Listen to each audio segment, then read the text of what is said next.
ഒന്നും ചൊല്ലണ്ട, ഒന്നും പറയണ്ട. ജോലിക്ക് പോണതിന് മുമ്പേ 2 കാര്യങ്ങൾ മനസ്സിൽ ഉറപ്പിച്ചാൽ, സിമ്പിളാണല്ലേ.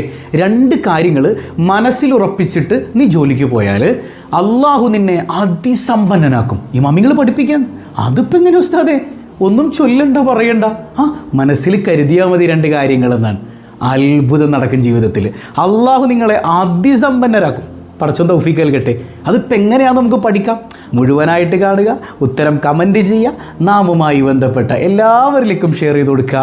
അല്ലാഹു റബ്ബുൽ ആലമീൻ അവൻ്റെ യഥാർത്ഥ മുത്തഖീങ്ങളിൽ നാം ഏവരെയും ഉൾപ്പെടുത്തി അനുഗ്രഹിക്കുമാറാകട്ടെ. അസ്സലാമു അലൈക്കും വറഹ്മത്തുള്ളാഹി വബറകാതുഹു. എന്തൊക്കെയുണ്ട് എല്ലാവരുടെയും വിശേഷം? സന്തോഷമല്ലേ? എവിടെ പുഞ്ചിരിച്ചുകൊണ്ടൊരു ഹംദ് പറഞ്ഞ് അൽഹംദുലില്ലാഹി റബ്ബിൽ ആലമീൻ. മാഷാ അല്ലാഹ്, ഈ ഒരു ഹംദിൻ്റെ ബറക്കത്തുകൊണ്ട് ഹൃദ്യമായൊരു പ്രഭാതവും അതിമനോഹരമായൊരു ദിവസവും സമ്മാനമായി തന്ന് കരുണക്കടലായ നാഥൻ നമ്മെ അനുഗ്രഹിക്കുമാറാകട്ടെ. എല്ലാ പ്രയാസങ്ങളും നീങ്ങണം. ഈ ഒരു ഹംദിൻ്റെ ബറക്കത്തുകൊണ്ട് നെഗറ്റീവ് ചിന്തകളൊന്നും കടന്നു വരാൻ പാടില്ല കേട്ടോ. പോസിറ്റീവ് ചിന്തകൾ മാത്രം. എൻ്റെ റബ്ബ് എൻ്റെ കൂടെ ഉണ്ട്. ഈ ഹംദിൻ്റെ ബറക്കത്തുകൊണ്ട് എന്നെ അവൻ കൈപിടിക്കും എന്നുള്ള ഉറച്ച ബോധ്യം ഈ സ്വബാഹുൽ ഖൈർ കാണുന്നതിലൂടെ നമുക്ക് ലഭിക്കണം. അത് പോസിറ്റീവ് വൈബായി മാറണം. അള്ളാഹു തൗഫീക്ക് നൽകുമാറാകട്ടെ. അപ്പോൾ ഒരുപാട് ആളുകൾ ദുആ കൊണ്ട് വസിയത്ത് ചെയ്തിട്ടുണ്ട് കേട്ടോ. ഒരുപാട് സങ്കടങ്ങൾ പറഞ്ഞിട്ടുണ്ട്. എല്ലാം റബ്ബറിയുന്നവനാണ്. ഈ ഹംദിൻ്റെ ബർക്കത്തുകൊണ്ട് എല്ലാവരുടെയും പ്രയാസങ്ങൾ അള്ളാഹു നീക്കി തരുമാറാകട്ടെ. ഇന്ന് നമ്മൾ പറയണത് വളരെ അത്ഭുതം നിറഞ്ഞൊരു കാര്യമാണ്. സാധാരണ നമ്മൾ ദിക്ർ ചൊല്ലാൻ തരാറുണ്ട്, അതുപോലെ തന്നെ ഖുർആൻ ഓതാൻ തരാറുണ്ട്. ഇന്ന് അതൊന്നുമില്ല. അതായത് ഒന്നും പറയണ്ട, ഒന്നും ചൊല്ലണ്ട, ഒന്നും ഓതണ്ട, മനസ്സിൽ 2 കാര്യങ്ങൾ ഉറപ്പിച്ചങ്ങ് കരുതിയിട്ട് ഇറങ്ങിക്കോ. അള്ളാഹു നിങ്ങളെ അതിസമ്പന്നരാക്കും. ഇത് ഞാൻ പറഞ്ഞതല്ല, ഇമാമിങ്ങൾ പഠിപ്പിച്ചു തരുന്ന കാര്യമാണ്. 2 കാര്യങ്ങൾ കരുതിയാൽ മതിയെന്നേ. അപ്പോൾ ഹസ്ബൻഡ് ജോലിക്ക് പോകുന്നതിന് മുമ്പ്, നമ്മൾ ജോലിക്ക് ഇറങ്ങുന്നതിന് മുമ്പ്, ഇനിയിപ്പോൾ ജോലിക്കൊന്നും പോകുന്നില്ലെങ്കിൽ രാവിലെ നമ്മൾ നമ്മുടെ പ്രഭാത കൃത്യങ്ങളിലേക്കൊക്കെ ഇറങ്ങുന്നതിന് മുമ്പ് നമ്മൾ ഈ കാര്യം 2 കാര്യങ്ങൾ മനസ്സിലങ്ങ് ഉറപ്പിച്ചിട്ട് ഇറങ്ങിക്കോ. നമ്മുടെ ജീവിതത്തിൽ അള്ളാഹു റബ്ബുൽ ആലമീൻ ഏറ്റവും വലിയ സമ്പന്നരായി അള്ളാഹു നമ്മളെ മാറ്റി തീർക്കും എന്നുള്ളതാണ്. പടച്ച റബ്ബ് അതിന് തൗഫീക്ക് നൽകുമാറാകട്ടെ. അപ്പോൾ എന്താണെന്ന് നമുക്കൊന്ന് പഠിക്കാം. മഹാനായ അബുല്ലൈ സമർക്കന്ദി റളിയല്ലാഹു അൻഹു പറയുന്നത് കാണാം, മൻ അസ്ബഹ ലസിമഹു അമ്രാനി. അതായത് നേരം വെളുത്തു കഴിഞ്ഞാൽ ഒരു മനുഷ്യൻ 2 കാര്യങ്ങൾ നിർബന്ധമാക്കണം. നമ്മൾ ഉറക്കത്തിൽ നിന്ന് എഴുന്നേൽക്കുമ്പോഴുള്ള മര്യാദകളൊക്കെ നമുക്കറിയാമല്ലോ അല്ലേ? വലതു ഭാഗം തിരിഞ്ഞ് അൽഹംദുലില്ലാ പറഞ്ഞ് അങ്ങനെയൊക്കെ എഴുന്നേറ്റ്, അതുപോലെ തന്നെ ഹബീബായ സല്ലല്ലാഹു അലൈഹി വസല്ലം തങ്ങൾ പറഞ്ഞതുപോലെ 2 കൈയും ആദ്യം വൃത്തിയാക്കി, അതുപോലെ തന്നെ മൂക്ക് കൃത്യമായി ക്ലീൻ ചെയ്ത് വെള്ളം കയറ്റി ചീറ്റണം എന്നാണ്. അവിടെയൊക്കെ പിശാചിരിക്കും എന്നാണ് അല്ലേ? അങ്ങനെ എല്ലാ കാര്യങ്ങളും നമ്മൾ ചെയ്യുന്നുണ്ട്, ഓക്കെ. പക്ഷേ ഈ 2 കാര്യം ഇതുപോലെ ചെയ്യാനുള്ളതല്ല, മനസ്സിൽ കരുതാനുള്ളതാണ്.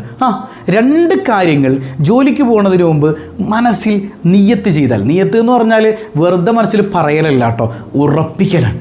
മനസ്സറിഞ്ഞങ്ങ് ഉറപ്പിക്കലാണ്. അങ്ങനെ ഉറപ്പിച്ചിട്ടിറങ്ങിയാൽ ഏതൊക്കെയാണ് ആ 2 കാര്യങ്ങൾ? ഒരെണ്ണം അൽ അമ്ന്. ഒരു കാര്യത്തിൽ അവന് പേടി ഉണ്ടാകാൻ പാടില്ല. അവൻ തീരുമാനിക്കേണ്ടത് ഒരു കാര്യത്തെക്കുറിച്ച് എനിക്ക് പേടിയില്ല, അതെന്താണെന്ന് ഞാൻ പറഞ്ഞുതരാം. രണ്ടാമത്തെ എന്താ? അൽ ഖൗഫ്. ഒരു കാര്യത്തെ എനിക്ക് ഭയങ്കര പേടിയാണ്. അതായത് എന്താ പറയുന്നത് നിങ്ങൾക്ക് മനസ്സിലായോ? ജോലിക്ക് പോകുന്നതിന് മുമ്പ് അല്ലെങ്കിൽ രാവിലെ തന്നെ ഒരു കാര്യത്തെക്കുറിച്ച് എനിക്ക് പേടിയില്ല, ഒരു കാര്യത്തെക്കുറിച്ച് എനിക്ക് പേടിയുണ്ട്. അങ്ങനെ പേടിയുള്ളതും പേടിയില്ലാത്തതുമായ 2 കാര്യങ്ങളെ മനസ്സിലങ്ങ് ഉറപ്പിക്കുക എന്നുള്ളതാണ്. കൺഫ്യൂഷനായോ? എന്താണ് ഇപ്പോൾ പേടിക്കേണ്ടാത്തത് എന്താ? മനസ്സിൽ ഉറപ്പിക്കേണ്ടത് എന്താ? ഞാനെപ്പോഴും പറയാറില്ലേ, നമ്മൾ എന്ത് ദിക്കറാണെങ്കിലും വായ കൊണ്ട് വെറുതെ അങ്ങ് ചൊല്ലി പോയിട്ട് കാര്യമില്ലല്ലോ. ഞാൻ ഒരു ഉദാഹരണം പറഞ്ഞില്ലേ, biryani biryani biryani biryani biryani, chicken chicken chicken chicken chicken, പുളിങ്കറി പുളിങ്കറി പുളിങ്കറി പുളിങ്കറി പുളിങ്കറി. ടേസ്റ്റ് തോന്നിയോ നിങ്ങൾക്ക്? ടേസ്റ്റ് തോന്നിയോ? ബിരിയാണിയുടെ ടേസ്റ്റ് തോന്നിയോ? അതെങ്ങനെ ഉസ്താദേ വാഗോണ്ട് വെറുതെ പറഞ്ഞാൽ ടേസ്റ്റ് തോന്നും? അത് തിന്നണ്ടേ, കഴിക്കണ്ടേ? അതുപോലെ തന്നെ ദിക്കറും കഴിക്കണം എന്നാണ്. ഇപ്പോൾ ഇത് ദിക്കറൊന്നല്ല കേട്ടോ പറയണേ. ഞാൻ ഒരു ദിക്കറിൻ്റെ ഉദാഹരണം പറഞ്ഞാണ്. ലാ ഇലാഹ ഇല്ലല്ലാഹ് എന്ന് വെറുതെ വാഗോണ്ട് പറഞ്ഞാൽ പോരാ, അത് കൽബിലേക്ക് ആഴ്ന്നിറങ്ങി പറയുമ്പോൾ ലാ ഇലാഹ ഇല്ലല്ലാഹ് നമുക്ക് രുചിക്കാൻ കഴിയും, അതിൻ്റെ ടേസ്റ്റ് അറിയാൻ കഴിയും. അതിൻ്റെ ടേസ്റ്റ് അറിഞ്ഞാൽ നമ്മൾ തോൽക്കില്ല, പരാജയപ്പെടില്ല, എവിടെയും ടെൻഷൻ ഉണ്ടാവില്ല, ചിരിക്കാൻ പറ്റും എപ്പോഴും. അള്ളാഹു ചിരിക്കാൻ നമുക്ക് തൗഫീക്ക് നൽകുമാറാകട്ടെ. അപ്പോൾ എന്താണ് പേടിക്കേണ്ടാത്തൊരു കാര്യം? ഒരു പേടിയും വേണ്ടാത്തൊരു കാര്യം എന്താണ്? അത് മഹാനവറുകൾ പറയുന്നുണ്ട്, ഫഅമ്മല്ലംനു ഫഹുവ അയ്യകൂന ആമിനൻ ബിമാ യഗ്ഫിറുല്ലാഹു ലഹു മിൻ അംരി റിസ്ഖിഹി. അതായത് അള്ളാഹു റബ്ബുൽ ആലമീൻ നമ്മുടെ റിസ്ക് ഏറ്റെടുത്തിട്ടുണ്ട്. നമ്മുടെ ഭക്ഷണം പടച്ചോൻ ഏറ്റെടുത്ത കാര്യമാണ്. അതുകൊണ്ട് തന്നെ ആ വിഷയത്തിൽ ഇന്നത്തെ എൻ്റെ ഭക്ഷണം, ഇന്നത്തെ എൻ്റെ സമ്പാദ്യം, ഇന്നത്തെ എൻ്റെ കാര്യങ്ങൾ, എൻ്റെ താമസം, എൻ്റെ സൗകര്യം, എൻ്റെ റിസ്ക് എന്ന് പറഞ്ഞാൽ എനിക്ക് വേണ്ടതൊക്കെ ഇന്നത്തെ എൻ്റെ കാര്യം റബ്ബ് ഏറ്റെടുത്തിട്ടുണ്ട് എന്നുള്ള ഉറച്ച നെയ്യത്ത് അവൻ്റെ മനസ്സിലുണ്ടാകണം. അതിലൊരു പേടി ഉണ്ടാകരുത്. ഇന്ന് പൈസ കിട്ടുമോ, ഇന്ന് ശമ്പളം കിട്ടുമോ, ഒരു സങ്കടം, ഇന്ന് ഭക്ഷണത്തിന് എന്ത് ചെയ്യും, ആ ഒരു സങ്കടം, പ്രയാസം, ആ പ്രയാസപ്പെട്ട് തവക്കുലില്ലാത്തൊരു മനസ്സോടുകൂടിയാണ് നമ്മൾ ഇറങ്ങണതെങ്കിൽ നമ്മൾ തോറ്റുവും, നമ്മൾ ദരിദ്രനാരായണന്മാരായി മാറും. എന്നാലോ നമ്മൾ എന്തുറപ്പിക്കണം? എൻ്റെ റിസ്ക് എൻ്റെ നാഥൻ ഏറ്റെടുത്തതാണ്, എൻ്റെ റബ്ബ് ഏറ്റെടുത്തതാണ്. എൻ്റെ റബ്ബ് എന്നെ കൈവിടില്ല. എനിക്കതിലൊരു പേടിയില്ല.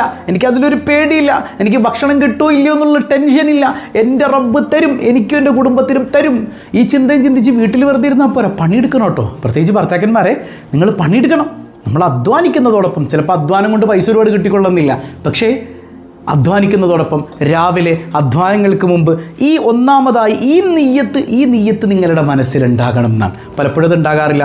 നമ്മുടെ മനസ്സിൽ ടെൻഷനാണ്, പ്രയാസമാണ്. ഇത് വൈകുന്നേരം ആകുമ്പോഴത്തേക്കും രണ്ടറ്റം കൂട്ടിമുട്ടിക്കാൻ ഞാൻ എന്ത് ചെയ്യുമോ എന്നുള്ള ടെൻഷനാണ്. ഈ അറ്റം കൂട്ടിമുട്ടിക്കുന്ന പരിപാടി പടച്ചോൻ ഏറ്റെടുത്തതാണ്, അള്ളാഹ് ഏറ്റെടുത്തതാണ്. അപ്പോൾ അല്ലാഹു റബ്ബുൽ ആലമീൻ ഏറ്റെടുത്തത് എൻ്റെ റബ്ബ് അത് തരിക തന്നെ ചെയ്യും. എനിക്ക് പേടിയില്ല എന്നുള്ള ഉറച്ച ബോധ്യം ഒരു മനുഷ്യൻ്റെ മനസ്സിലുണ്ടാകൽ നിർബന്ധമാണെന്ന് മഹാനായ അബുല്ലൈ സമർക്കന്ദി റളിയല്ലാഹു അൻഹു പറയാണ്. ഇനി എന്താണ് പേടി? ഒരു പേടിയും കൂടെ വേണമല്ലോ. പേടിയില്ലായ്മ ഇതിലാന്ന് നമുക്ക് മനസ്സിലായി. ഇനി എന്താ പേടിക്കേണ്ടത്? ഫഅമ്മൽ ഖൗഫു ഫഹുവ അൻ യകൂന ഖായിഫൻ ഫീമാ അമറ ബിഹി ഹത്താ യുതിമ്മ. അതായത് ഒരു ദിവസം, ഇന്നത്തെ ദിവസം അല്ലാഹു റബ്ബുൽ ആലമീൻ കൽപ്പിച്ച നിർബന്ധമാക്കിയ ചില കാര്യങ്ങളുണ്ട്. ആ കാര്യങ്ങളൊക്കെ പടച്ചോനെ എനിക്ക് ചെയ്തു തീർക്കാൻ പറ്റുമോ എന്നുള്ളൊരു പേടി അത് രാവിലെ വേണം. പറഞ്ഞു മനസ്സിലാവുന്നുണ്ടോ? അതായത് ഇന്ന് ഞാൻ ജോലിക്കിടയിലാകട്ടെ, ഇന്നത്തെ എൻ്റെ യാത്രയിൽ ഒരു യാത്ര പോവാണ്, അല്ലെങ്കിൽ ഒരു പരിപാടിക്ക് പോവാണ്. പടച്ചോനെ ഇന്നെനിക്ക് നീ നിർബന്ധമാക്കിയ, ഇപ്പോൾ ഒരു ഉദാഹരണം പറഞ്ഞ നിസ്കാരം, 5 വക്ത് നിസ്കാരം ഇന്നെനിക്ക് നിസ്കരിക്കാൻ പറ്റുമല്ല, ഖളാ കൊണ്ട് നിസ്കരിക്കാൻ പറ്റുമോ? ഒരു പേടി മനസ്സിൽ. അതായത് അള്ളാഹുവിനോടുള്ള വിധേയത്വത്തിൻ്റെ ഭാഗമാണത്. എൻ്റെ റബ്ബ് നിർബന്ധാക്കിയ കാര്യങ്ങൾ ഇന്നെനിക്ക് ചെയ്യാൻ പറ്റുമോ എന്നുള്ളൊരു പേടിയും കൂടെ അവൻ്റെ മനസ്സിലുണ്ടായാൽ, കണ്ടോ, അള്ളാഹു നിങ്ങൾക്ക് തരുന്നത് എന്താണെന്ന് ഞാൻ പറഞ്ഞുതരാം ഇൻഷാ അല്ലാഹ്. അപ്പോൾ ഒരു ദിവസം നിർബന്ധമായ കാര്യങ്ങളൊക്കെ ചെയ്തു തീർക്കാൻ പറ്റുമോ എന്നുള്ള പേടിയും കൂടെ അവൻ്റെ മനസ്സിലുണ്ടാകണം എന്നാണ്. 2 കാര്യങ്ങൾ നമ്മൾ പറഞ്ഞു അല്ലേ. ഒന്ന്, പേടിക്കാൻ പാടില്ലാത്തത്. അതെന്താ? എൻ്റെ ഭക്ഷണം അള്ളാഹു ഏറ്റെടുത്തതാണെന്നുള്ള ഉറച്ച ബോധ്യം. പിന്നെ നിങ്ങളുടെ അധ്വാനം മാത്രം മതി. നമ്മൾ രാവിലെ കണ്ടിട്ടില്ലേ, പറവകളൊക്കെ കൂട്ടിൽ നിന്ന് പറന്നു പോവാൻ. എങ്ങനെയാ പോണേന്നൊന്നും അറിയാൻ പാടില്ല. തിരിച്ചു വരുമ്പോൾ വയറ് നിറഞ്ഞിട്ടുണ്ടാവും. ചിലപ്പോൾ റൂമിൽ അല്ലെങ്കിൽ അവരുടെ കൂട്ടിലിരിക്കണ കുട്ടികൾക്ക് ഭക്ഷണം വായിൽ കൊത്തിക്കൊണ്ടിരുന്നുണ്ടാവും. അള്ളാഹ് അവരുടെ റിസ്ക് ഏറ്റെടുത്തതാണ്. അവരിറങ്ങി അധ്വാനിച്ചാൽ മതി. വെറുതെ ഇവരെ കൂടിൻ്റെ അകത്തിരുന്ന ഭക്ഷണം കിട്ടൂല. അധ്വാനിക്കാൻ പോവാണ്. എവിടെ നിന്നാണെന്നറിയില്ല, റബ്ബ് കൊടുക്കും.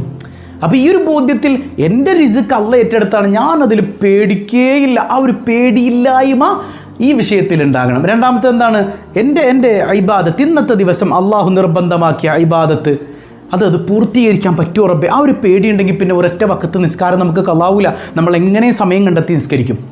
പിന്നെ സുന്നത്തായൊരു വിഷയമാണ് കല്യാണം അല്ലേ. ഈ കല്യാണത്തിൻ്റെ ഇടയിൽ ളുഹർ കള ആക്കുന്ന എത്ര മണവാട്ടിയും മണവാളനും അതുപോലെ തന്നെ അവരുടെ വാപ്പായും ഉമ്മായും ഒക്കെ എത്ര പേരുണ്ട്. അങ്ങനെയുള്ളൊരു ജീവിതത്തിന് വല്ല ബറക്കത്തുണ്ടാവും. നിങ്ങൾ ചിന്തിച്ച് നോക്കിയേ, എത്ര മണവാട്ടിമാരും ളുഹർ കളാക്കാതെ നിസ്കരിക്കുന്നുണ്ട്, എത്ര ഒരു സുബഹി നിസ്കരിക്കുന്നുണ്ട്. കാരണം തലേന്നിട്ട മൈലാഞ്ചിയൊക്കെ കഴുകിക്കളയേണ്ടി വരും, തലേന്നിട്ട ഈ മേക്കപ്പൊക്കെ കഴുകിക്കളയേണ്ടി വരും. ഞാനെങ്ങനെ ളുഹർ നിസ്കരിക്കും ഉസ്താദേ, ഞാനെങ്ങനെ സുബഹി നിസ്കരിക്കും ഉസ്താദേ? അള്ളാഹ് നിനക്ക് എങ്ങനെ നല്ല ജീവിതം തരുമ്പോളെ തിരിച്ചങ്ങോട്ട് ചോദിക്കണം. ഇതൊന്നും നീ അള്ളാഹ് കൊടുക്കണില്ലെങ്കിൽ അള്ളാഹ് എങ്ങനെ നിനക്ക് സമാധാനമുള്ള ജീവിതം തരും? അപ്പോൾ നമ്മുടെ മനസ്സിലൊരു പേടി ഉണ്ടാവണം. ഇന്ന് ഞാൻ എന്ത് യാത്രയിലാണെങ്കിലും എന്ത് ജോലിയിലാണെങ്കിലും പടച്ചോനെ നിൻ്റെ ഇബാദത്ത് മുടക്കിയിട്ടുള്ള പരിപാടികളൊന്നുമില്ല, നീ നിർബന്ധമാക്കിയത് അതെങ്ങനെ ഞാൻ ചെയ്ത് തീർക്കുമല്ല, എന്നെക്കൊണ്ട് പറ്റുമല്ല എന്നൊരു പേടി അവൻ്റെ മനസ്സിലുണ്ടെങ്കിൽ, അപ്പോൾ പേടിയില്ലായ്മ വരണോ, പേടി വരണം. ഇത് രണ്ടും അവൻ്റെ മനസ്സിലുണ്ടെങ്കിൽ എന്ത് സംഭവിക്കും? ഫഇദാ ഫഅല ഹാദൈനി അക്രമഹുല്ലാഹു ബിശൈഇൻ. ഇത് 2 കാര്യങ്ങൾ നിൻ്റെ മനസ്സിലുണ്ടെങ്കിൽ 2 കാര്യങ്ങൾ തന്ന് അള്ളാഹു നിന്നെ ആദരിക്കുമെന്ന് മഹാനായ അബുല്ലൈ സമർക്കന്ദി റളിയല്ലാഹു അൻഹു പറയും. 2 കാര്യങ്ങൾ അള്ളാഹു നിനക്ക് അങ്ങ് തരും. അള്ളാഹ് നിന്നെ അങ്ങ് ആദരിക്കും കേട്ടോ. അള്ളാഹ് നിന്നെ അങ്ങ് ആദരിക്കും എന്നാണ്. ഒന്നാമത്തത് എന്താ? അഹദുഹുമാ അൽ ഖനാഅതു ബിമാ യുഅതി. നിന്നെ അള്ളാഹ് ലോകത്തെ ഏറ്റവും വലിയ സമ്പന്നനാക്കും. നിനക്കല്ല കനാഅത്ത് തരും. എന്താണ് ഈ കനാഅത്ത്? എന്നാണ് ഈ കനാഅത്ത് എന്ന് പറഞ്ഞാൽ എന്താ? നിനക്ക് നിൻ്റെ സമ്പാദ്യത്തിൽ മനസംതൃപ്തി തരും, ബറക്കത്ത് തരും, മനസമാധാനം തരും. നിനക്കെന്താണോ ഉള്ളത് അതിൽ സംതൃപ്തി നിറഞ്ഞൊരു ജീവിതം നിനക്ക് അള്ളാഹു തരും. നിന്നെക്കാൾ വലിയ കോടീശ്വരനാരാ? നിന്നെക്കാൾ വലിയ അതിസമ്പന്നനാരാ? ഒരാളുടെ കയ്യിൽ കോടികളുണ്ട്, വേണ്ട, എനിക്കറിയാം പല ആളുകളെയും ലക്ഷപ്രഭുക്കളാണ്, കയ്യിൽ ലക്ഷങ്ങൾ എടുക്കാനുണ്ട്. പലപ്പോഴും പറയാറുണ്ട്, ഉസ്താദേ ഒരു സമാധാനമില്ല, ഒന്ന് ദ്വാരക്കണേ. കഷ്ടപ്പാടെന്ന് പറഞ്ഞാൽ ജീവിതത്തിൽ ഒരുപാട് പ്രയാസങ്ങളാണ്, കുടുംബത്തിൽ ഒരുപാട് പ്രശ്നങ്ങളാണ്. ഇത് തീർക്കാനേ നേരമുള്ളൂ. പൈസ കൊടുത്തിട്ട് സമാധാനം മേടിക്കാൻ പറ്റുമായിരുന്നെങ്കിൽ ഞാനത് മേടിച്ചേനെന്ന് പറഞ്ഞ എത്ര ആളുകൾ എനിക്ക് പരിചയമുണ്ടെന്നറിയോ? അതുകൊണ്ട് തന്നെ പൈസ ഉണ്ടായി എന്നുള്ളത് കൊണ്ട് സമാധാനം കിട്ടൂല. മനസ്സിലാവുന്നുണ്ടോ? ഇനി പൈസ ഉള്ള എല്ലാവർക്കും സമാധാനം ഉണ്ടാവില്ല എന്നല്ല ഞാൻ ഈ പറയേണ്ടത്. സമ്പത്തല്ല സമാധാനത്തിന് നിദാനം, അള്ളാഹുവാണ് സമ്പത്ത് തരുന്നത്. സമ്പത്തുള്ളവർക്കും സമ്പത്തില്ലാത്തവർക്കും അതിൽ തൃപ്തി ലഭിച്ച ഒരു ജീവിതം ഉണ്ടല്ലോ. ചില പാവപ്പെട്ട മനുഷ്യന്മാരുണ്ട്, ഡെയിലി അവർക്ക് ചിലപ്പോൾ 600 രൂപ കൂലി ഉണ്ടാവുള്ളൂ. ആ 600 രൂപയിൽ സമാധാനവും സന്തോഷവും സംതൃപ്തി ഉണ്ടെങ്കിൽ ലോകത്തെ ഏറ്റവും വലിയ കോടീശ്വരൻ മോനെ അവനാണ്, അല്ലെങ്കിൽ മോളെ അവളാണ്. മനസ്സിലാവുന്നുണ്ടോ? അങ്ങനെ കനാഅത്ത് നിങ്ങൾക്ക് പടച്ചോൻ ഓശാരമായി, ഔദാര്യമായി, ബഹുമാനപുരസ്സരം പടച്ചോൻ ഇട്ട് തരുമെന്ന് അള്ളാഹുവിൻ്റെ സ്വാലിഹ്യങ്ങൾ പഠിപ്പിക്കുകയാണ്. ഹബീബായ സല്ലല്ലാഹു അലൈഹി വസല്ലം ആ തങ്ങൾ തന്നെ പറയുന്നുണ്ടല്ലോ, ആരാണ് ഏറ്റവും വലിയ സമ്പന്നൻ? കനാഅത്ത് ലഭിച്ചവനാണ് എന്ന് പറഞ്ഞാൽ സംതൃപ്തി ലഭിച്ചവനാണ്. എങ്ങനെ ലഭിക്കും? ഈ 2 ചിന്ത മതി, ഒന്നും ചൊല്ലിയില്ലെങ്കിൽ സാരമില്ല. ഈ 2 ചിന്ത, ഇത് വെറും ചിന്തയല്ല, മനസ്സിൽ ഉറച്ച ബോധ്യവനുണ്ടെങ്കിൽ അള്ളാഹു നിങ്ങൾക്ക് കനാഅത്ത് തരുമെന്ന് പരിശുദ്ധ റസൂലുള്ളാഹി സ്വല്ലല്ലാഹു അലൈഹി വസല്ലം തങ്ങളുടെ ഹദീസുകൾ വിശദീകരിച്ചുകൊണ്ട് സ്വാലിഹ്യങ്ങൾ പറയാണ്. ആ കനാഅത്താണ് ബറക്കത്ത്, ജീവിതത്തിൽ ബറക്കത്ത്. അല്ലേ? ഞാൻ മുമ്പ് പറഞ്ഞൊരു സംഭവം ഉണ്ടല്ലോ, നമ്മുടെ എറണാകുളം ജില്ലയിലെ ഒരു 5 സ്റ്റാർ ഹോട്ടൽ, അതിൻ്റെ അപ്പുറത്ത് പണി നടക്കുന്നുണ്ട്. അപ്പോൾ ഒരു വെഡ്ഡിങ് ആനിവേഴ്സറിക്ക് ഭക്ഷണം കഴിക്കാൻ വരുന്നുണ്ട് ഭാര്യയും ഭർത്താവും. ഉച്ച സമയത്ത് അവരിരുന്നിങ്ങനെ ഭക്ഷണം കഴിക്കുകയാണ്. ഭക്ഷണം കഴിച്ചു, കുറച്ച് നേരം കിടക്കെ നോക്കിയിരുന്നു, ഒന്നും പറയാനൊന്നുമില്ല, കുറേയൊക്കെ പറഞ്ഞ് അങ്ങനെ ഒരു ഭക്ഷണമൊക്കെ കഴിച്ചു കഴിഞ്ഞു, കുഴപ്പമില്ല, ഒരു ഫുഡ് നല്ലതായിരുന്നു. അപ്പോൾ ഇവരിങ്ങനെ നോക്കുമ്പോഴേ അപ്പുറത്ത് ഈ പണി നടക്കുന്ന ഭാഗത്തൊരു ബായി ഉണ്ട്. ആ ബായി ഇങ്ങനെ പണിയുന്നതിനിടയ്ക്ക് ആ ബായിയുടെ ഭാര്യയാണെന്ന് തോന്നുന്നു, വീട്ടിൽ നിന്നിങ്ങനെ ഭക്ഷണമൊക്കെ പാക്ക് ചെയ്തുകൊണ്ട് വരുന്നുണ്ട്. ഭക്ഷണം കൊണ്ടുപോയിട്ട് അടുത്ത് വെച്ചിട്ടെ ഈ പെണ്ണ്, ഈ ഭാര്യ ഇതിങ്ങനെ വാരിയെടുത്തിട്ട് അവൻ്റെ വായിലേക്ക് ഒരു ഉരുളയായിട്ട് വെച്ച് കൊടുക്കുന്നുണ്ട്. അപ്പോൾ ഇവർ പറഞ്ഞു പോകുന്നുണ്ടറിയാതെ, ഇദ്ദേഹത്തിൻ്റെ ഫേസ്ബുക്ക് പോസ്റ്റായിട്ട് ഇവർ പറഞ്ഞു പോകുന്നുണ്ടറിയാതെ, എന്തൊരു സ്നേഹമല്ലേ, ഇതെന്തൊരു സ്നേഹമല്ലേ. കോടീശ്വരന്മാരായതുകൊണ്ട് മാത്രം സ്നേഹം ഉണ്ടായിക്കൊള്ളുന്നില്ല, അള്ളാഹു സ്നേഹം തരണം, അതിനുള്ള പരിപാടികൾ നമ്മൾ ചെയ്യണം. അപ്പോൾ ആ ഒരു സമാധാനാന്തരീക്ഷം നിങ്ങളുടെ വീട്ടിലുണ്ടാക്കാൻ ഈ 2 നിയ്യത്തുകൾ നിങ്ങൾക്കുണ്ടെങ്കിൽ ലഭിക്കുമെന്ന് സ്വാലിഹ്യങ്ങൾ പഠിപ്പിക്കുന്നുണ്ട്. അപ്പോൾ ഒരു നന്മ ഇതാണ്, നിങ്ങളാണ് ഏറ്റവും വലിയ സമ്പന്നൻ, നിങ്ങൾ അതിസമ്പന്നരായിത്തീരും. അള്ളാഹു നമ്മളങ്ങനെ ആക്കിത്തരട്ടെ. രണ്ടാമത്തേത് ഹലാവത്തു ത്വാഅത്തി, അള്ളാഹ്ക്ക് ഇബാദത്ത് ചെയ്യുന്നതിൽ മധുരം ലഭിക്കും. അതായത് നമ്മൾ നേരത്തെ പറഞ്ഞു, അള്ളാഹുവിന് ഇന്ന് ഇബാദത്ത് ചെയ്യാൻ പറ്റുമോ എന്നുള്ളൊരു പേടിയുണ്ടല്ലോ, അതായത് പടച്ചവനോടുള്ള വിധേയത്വമാണ്. അങ്ങനെ പേടിക്കുന്നൊരു മനുഷ്യന് ഇബാദത്തിൽ മധുരമുണ്ടാവും. നിസ്കാരത്തിൽ സ്വതക്ക ചെയ്യുമ്പോൾ ഒരു വല്ലാത്ത മധുരം, ആ നിസ്കാരത്തിലെ മധുരം അനുഭവിച്ച മനുഷ്യന് ഒരിക്കലും അത് മുടക്കാൻ പറ്റൂല. അതായത് നിങ്ങൾക്ക് സമാധാനം കിട്ടണമെങ്കിൽ അള്ളാഹിനെ ഓർക്കണം, നിസ്കരിക്കണം എന്ന് പറഞ്ഞു. പക്ഷേ നമുക്ക് നിസ്കരിച്ചാൽ വല്ല സമാധാനം കിട്ടുന്നുണ്ടോ? കിട്ടുന്നില്ല. അതിൻ്റെ കാരണം എന്താ? നമ്മൾ അതിൻ്റെ മധുരം അറിഞ്ഞിട്ടില്ല, മാധുര്യം അറിഞ്ഞിട്ടില്ല. നമ്മൾ ആരുടെ മുമ്പിൽ നിൽക്കണേ? എന്നെ പടച്ച എൻ്റെ നാഥനായ റബ്ബിൻ്റെ മുമ്പിൽ നിന്നിട്ടാ ഞാൻ ഈ സംസാരിക്കണത്. ഈ സംസാരം കൊണ്ട് എനിക്ക് സമാധാനം കിട്ടുന്നില്ലെങ്കിൽ റബ്ബിനെ ഞാൻ ഉൾക്കൊണ്ടിട്ടില്ല, റബ്ബിനെ ഞാൻ അറിഞ്ഞിട്ടില്ല, റബ്ബിൻ്റെ മാധുര്യം ഞാൻ മനസ്സിലാക്കിയിട്ടില്ല, അള്ളാഹിനെ ഞാൻ സ്നേഹിച്ചിട്ടില്ല. കേവലം ഒരു കടത്ത് കഴിക്കൽ പോലെ അങ്ങ് നിസ്കരിച്ചു പോവാൻ എന്ത് ഗുണമുണ്ടാ നിസ്കാരം കൊണ്ട്? എന്ത് ഗുണമുണ്ടാ അമലുകൾ കൊണ്ട്? അപ്പോൾ അള്ളാഹിനെ അറിഞ്ഞുകൊണ്ട് അള്ളാഹുവിൻ്റെ മാധുര്യം, ഇബാദത്തിൻ്റെ മാധുര്യം മനസ്സിലാക്കി മധുരമുള്ള നിസ്കാരം, മധുരമുള്ള ഇബാദത്ത് ആസ്വദിക്കാൻ ഇതിലൂടെ കഴിയുമെന്ന് അള്ളാഹുവിൻ്റെ സ്വാലിഹ്യങ്ങൾ പഠിപ്പിക്കാൻ. ഇതിലപ്പുറം എന്ത് സമ്പത്ത് നമുക്ക് വേണ്ടത്? ഈ 2 കാര്യങ്ങളും കൂടെ കിട്ടിക്കഴിഞ്ഞാൽ നമ്മുടെ ലൈഫ് അടിപൊളിയായില്ലേ? അപ്പോൾ ഇന്ന് മുതൽ രാവിലെ ജോലിക്ക് പോകുന്നതിന് മുമ്പ് ഈ 2 കാര്യങ്ങൾ മനസ്സിലങ്ങ് ഉറപ്പിച്ചോ. ഭർത്താക്കന്മാർക്ക് ഇത് കേൾക്കുന്ന ഭാര്യമാർ പറഞ്ഞു കൊടുക്കണം. അതുപോലെ തന്നെ പ്രിയപ്പെട്ട സഹോദരിമാരെ, നിങ്ങളും ഇത് മനസ്സിലാക്കണം. നമ്മുടെ മക്കൾക്കും ഇത് ഹൃദ്യമാക്കി കൊടുക്കണം. അള്ളാഹു കൂടെ ഉണ്ടാവട്ടെ. പടച്ചറബ് നമ്മുടെ എല്ലാ ബുദ്ധിമുട്ടുകളും മാറ്റി സമാധാനവും സന്തോഷമുള്ള ജീവിതം നൽകി അനുഗ്രഹിക്കുമാറാകട്ടെ. അടുത്ത ചോദ്യം, നമുക്കറിയാം വിശുദ്ധ ഖുർആൻ പടപ്പാണ് എന്ന് വാദിച്ചിരുന്ന പുത്തൻവാദികളിൽപ്പെട്ട വിഭാഗം, അവരുടെ പേരെന്താണ്? ഇമാമിങ്ങളുടെയൊക്കെ കാലഘട്ടത്തിലാണ്. നമുക്കറിയാം ഖുർആൻ അള്ളാഹിൻ്റെ സൃഷ്ടിയല്ലല്ലോ.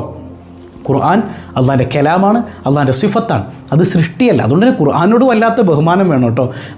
പക്ഷേ ഖുർആൻ സൃഷ്ടിയാണ് എന്ന് വാദിച്ചു ഒരു വിഭാഗം. സൃഷ്ടിയല്ല എന്ന് പറഞ്ഞതിൻ്റെ പേരിൽ ഈ പുത്തൻവാദികൾ മഹാനായ അഹ്മദ് ബിൻ ഹംബൽ റളിയല്ലാഹു അൻഹു ജയിലിലിട്ട് പീഡിപ്പിച്ചിട്ടുണ്ട്. അങ്ങനെയുള്ള ഈ പുത്തൻവാദികളുടെ പേരെന്താണ്? കമൻറ്റ് ചെയ്യുക. അല്ലാഹു റബ്ബുൽ ആലമീൻ നമ്മുടെ ഈമാനിന് ഉറപ്പ് നൽകുമാറാകട്ടെ.